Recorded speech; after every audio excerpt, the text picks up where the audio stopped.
वृंदावन, वो पवित्र भूमि जहाँ राधा कृष्ण की भक्ति और प्रेम की रसधारा बहती है। लेकिन पिछले कुछ दिनों से इस भक्तिमय माहौल में एक विवाद ने हलचल मचा दी है। संत प्रेमानंद जी महाराज और कथावाचक अनिरुद्धाचार्य जी महाराज के महिलाओं और लिव इन रिलेशनशिप को लेकर दिए गए बयानों ने पूरे देश को दो घड़ों में बांट दिया है। मान लो हमें 4 होटल के भोजन खाने की जबान में आदत पड़ गई है तो घर की रसोई का भोजन अच्छा नहीं लगेगा। जब 4 पुरुष से मिलने की आदत पड़ गई है तो एक पति को स्वीकार करने की हिम्मत उसमें नहीं रह जाएगी। ऐसे ही जब 4 लड़कियों से व्यभिचार करता है तो वो अपनी पत्नी से संतुष्ट नहीं रहेगा। 100 में कोई 2-4 कन्याएं ऐसी होंगी जो अपना पवित्र जीवन रखकर किसी पुरुष को समर्पित होती होंगी। कैसे वो सच्ची बहू बनेगी? जो 4 लड़कों से मिल चुकी वो सच्ची बहू बनेगी। जो 4 लड़कियों से मिल चुका वो सच्चा पति बन पाएगा। आइए जानते हैं वृंदावन में लोग इस पर क्या कहते हैं। गलत काम पे कोई कदम नहीं उठाएगा, अच्छे काम पे 100 लोग खड़े हो जाएंगे। वो तो कहते हैं, करके दिखाए तो जाने। हम योगी मोदी को भी बोलते हैं ना कि योगी ये कर रहा है, मोदी ये कर रहा है, सामने तो कोई गाली नहीं देता ना। पीठ पीछे कुत्ते तो भौंकते हैं, उनकी तो आदत है भौंकने की, भौंकन दो। वो महाराज जी कहते हैं ना, कहन दो जिसे कहना, वो हमें कोई फर्क नहीं पड़ता। घर घर में रिश्ते टूट रहे हैं भैया। ये बहुत महाराज जी ने की वही बात है। 10 जगह जाएगी तो वो एक से संतुष्ट कैसे होगी? लड़के भी ऐसे और लड़कियां भी ऐसी है। महाराज जी बात सही कह रहे हैं कि भाई देखो, लड़का ने समझना चाहिए, लड़की ने भी समझना चाहिए, पूरे माँ बाप ने समझाना चाहिए। कुछ लोगों की तरफ से भी कहा जा रहा है महाराज जी को क्या सर्टिफिकेट देने की क्या जरूरत है? वो तो खुद गलत है। जो ये कह रहे हैं ना वो खुद गलत है। हाँ। जब ये महाराज जी को बदनाम कर रहे हैं, माफी मांगेंगे भी नहीं महाराज? नहीं मांगना है, कभी नहीं मांगना है माफी। लोग लेकिन विरोध कर रहे हैं ना उनके बयान को लेकर। विरोध तो करे, वो भगवान है, वो तो साथ साथ भगवान है। आचार्य जी तो धर्म को पुण्य को काम करे। जब तो किसी ने सर्टिफिकेट नहीं दिया उन्हीं को, कम से कम उनके 1000, 2000, 3000, 5000 पर डे खाना खा रहे हैं सभी। जब तो कोई मदद करने नहीं जाता, जब तो कोई सर्टिफिकेट नहीं देने गया कोई, तो अनिरुद्धाचार्य को कर रहे बदनाम। पब्लिक ही खराब है, जो ऑब्जेक्शन उठा रही है ना वो ही खराब है।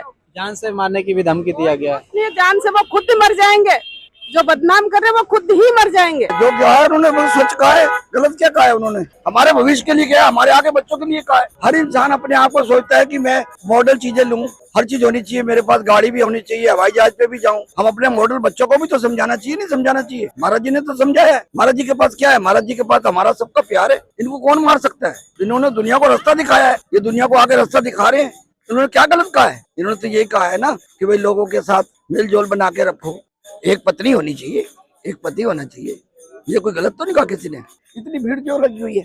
हम लोग पागल है, रात भर जाग रहे हैं यहाँ पर। अगर संतों के प्रवचनों को लेकर के विवादित बयान दिया जाए कि नहीं भैया सही रास्ता पकड़िए, बेकारों से दूर रहिए, और संतों को अगर इस तरह से विवादित बनाया जाएगा ना तो समाज हमारा देश विकृतियों से ही भर जाएगा। तो सुधारने के लिए कौन होगा? बोला महाराज जी ने।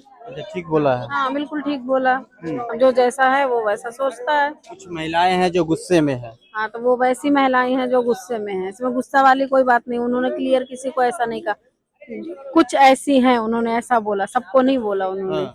जो गलत है वही विरोध कर रही है। पहली बात तो केवल महिलाओं के बारे में नहीं था बयान, उसमें अगर आप पूरा देखें तो वो उसके अंदर पुरुषों के बारे में भी बात करी गई है। पर वो मीडिया की आदत है तो वो केवल महिलाओं को, क्योंकि उससे वो व्यूज मिल जाएंगे, तो उस कारण है। हालांकि मैं कुछ नहीं कहना चाहूंगी क्योंकि वहाँ पर सोशल मीडिया में सिर्फ वही पार्ट दिखाया जाता है जिससे व्यूशिप ज्यादा मिले। तो मैं ऐसा कुछ नहीं कहूंगी कि महाराज जी ने केवल गर्ल्स के लिए कहा या कुछ ऐसा कहा, क्योंकि इक्वली बॉयज भी इन्वॉल्व होते हैं और गर्ल्स भी इन्वॉल्व होते हैं। तो ऐसा कुछ नहीं है, जिसमें भी किसी ने कहा है ये सिर्फ उसको नेगेटिव करने की कोशिश की गई है। बाकी प्रेमानंद जी महाराज का न तो ऐसा कोई उद्देश्य था और न ही उनका कोई ऐसा प्रतिक्रिया है कि वहाँ से टारगेट हटा के अगर हम कहीं सही मुद्दों पे ध्यान देंगे तो शायद उससे ज्यादा अच्छा रहेगा। नहीं देखो, धर्म गुरु है ना, वो हमारे आईना है। और उन्होंने हमें आईने में हमें दर्पण दिखाया। दर्पण देख के हम अपना जो हमें चिड़ बन रही है तो वो गलती हमारी है ना। हमें अपना देखो, चाहे फेस हो या करेक्टर, दोनों इतने साफ रखें कि जब दर्पण में देखें तो हमें उसे देख के चिड़ ना हो। यहाँ पे श्री राधा रानी है स्वयं बाबा, ये वृंदावन की महारानी है महाराज जी। ऐसा कुछ महाराज जी ने बोला ही नहीं है। जान से मारने की धमकी दे कोई, ऐसा वो बात उन्होंने अच्छी बोली है। किसी को अच्छा लगे, किसी को बुरा लगे, इससे बताइए, कोई गलत बात हो तो बताइए। संतों के इन बयानों के बाद ये विवाद वृंदावन की दीवारों से निकलकर पूरे देश में फैल गया। सोशल मीडिया से लेकर कई टीवी चैनलों पर इस पर बहस छिड़ गई। कई जानी मानी हस्तियों ने भी इस मुद्दे पर अपनी राय रखी। खुशबू पाटनी ने कथावाचक अनिरुद्धाचार्य जी के बयान पर तीखी प्रतिक्रिया दी थी। उन्होंने अनिरुद्धाचार्य जी के उस बयान पर आपत्ति जताई थी जिसमें उन्होंने कहा था 25 साल की उम्र तक की लड़कियां 4 जगह मुंह मार चुकी होती हैं। उन्होंने धमकी भरे अंदाज में इसका विरोध किया, जिसके बाद खुशबू पाटनी के इस बयान को कुछ सोशल मीडिया यूजर्स ने प्रेमानंद जी महाराज से जोड़ दिया।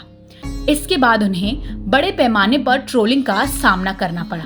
इसके बाद खुशबू पाटनी ने सफाई तो दे दी, लेकिन देश भर में एक बहस शुरू कर दी। एक ऐसी बहस जिसमें आध्यात्म और आधुनिकता, परंपरा और व्यक्तिगत स्वतंत्रता के बीच एक गहरी बहस छेड़ दी। जहां कुछ लोग संतों के बयान को संस्कृति की रक्षा मान रहे हैं, वहीं एक बड़ा वर्ग इससे महिलाओं के प्रति एक पुरानी और अपमानजनक सोच के रूप में देख रहा है। अब देखना यह बाकी है कि इस पूरे मामले पर संत समाज की ओर से कोई और स्पष्टीकरण आता है या नहीं। और खबरों के लिए देखते रहें जर्नलू।